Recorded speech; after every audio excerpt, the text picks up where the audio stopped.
పశ్చిమాసియాలో యుద్ధం తీవ్ర రూపం దాల్చిన వేళ అంతర్జాతీయ రాజకీయాల్లో పెను మార్పులు సంభవిస్తున్నాయి. ఇరాన్పై పట్టు సాధించామని అమెరికా అధ్యక్షుడు ట్రంప్ ప్రకటిస్తుంటే, మరోవైపు ఇరాన్ తన కొత్త సుప్రీం లీడర్ నాయకత్వంలో దాడులు ముమ్మరం చేసింది. ఇరాన్తో జరుగుతున్న యుద్ధం దాదాపు ముగిసిందని అమెరికా అధ్యక్షుడు డొనాల్డ్ ట్రంప్ ప్రకటించారు. వ్యూహాత్మకంగా కీలకమైన హర్ముజ్ జలసంధిని అమెరికా తన ఆధీనంలోకి తీసుకునే అంశాన్ని కూడా పరిశీలిస్తున్నట్టు ఆయన పేర్కొన్నారు. ఇరాన్ కమ్యూనికేషన్స్ రక్షణ వ్యవస్థలు చిన్నాభిన్నం చేశామని వెల్లడించారు. ఆ దేశానికి ఇక నేవీ, ఎయిర్ ఫోర్స్ లేవన్నారు ట్రంప్. ట్రంప్ ప్రకటనతో అంతర్జాతీయ మార్కెట్లో చమురు ధరలు తగ్గినట్టు తెలుస్తోంది.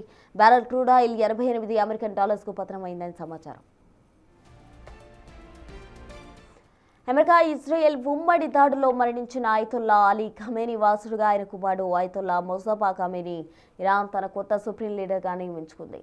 ఆయన బాధ్యతలు చేపట్టిన వెంటనే ఇజ్రాయెల్ లక్ష్యంగా మొదటి విడత క్షిపణి దాడులను ప్రారంభించినట్టు ఇరాన్ అధికారిక మీడియా వెల్లడించింది. అయితే ఇరాన్ రాజధాని టెహ్రాన్లో భారీ పేలుళ్ల శబ్దాలు వినిపించాయి. ఇరాన్లోని క్షిపణి లాంచ్ సైట్లు, రాకెట్ ఇంజిన్ తయారీ కేంద్రాలే లక్ష్యంగా ఇజ్రాయెల్ విరుచుకుపడింది.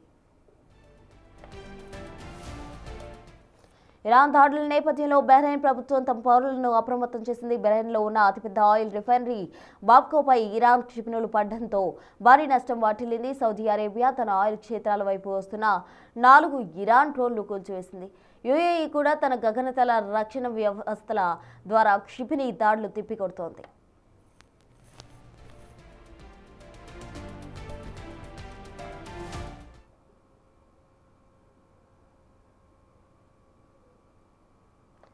భారత రక్షణ రంగ ముఖ చిత్రంలో మరో చారిత్రాత్మక ఘట్టం ఆవిష్కృతమైంది. ప్రపంచంలోనే అత్యంత వేగవంతమైన సూపర్సోనిక్ క్రూయిజ్ క్షిపణి బ్రహ్మోస్ కొనుగోలుకు ఇండోనేషియా ముందుకొచ్చింది. మొత్తంగా ఈ మేరకు భారత్లో కుదుర్చుకున్న ఒప్పందాన్ని ఇండోనేషియా రక్షణ మంత్రిత్వ శాఖ అధికారికంగా ధృవీకరించింది.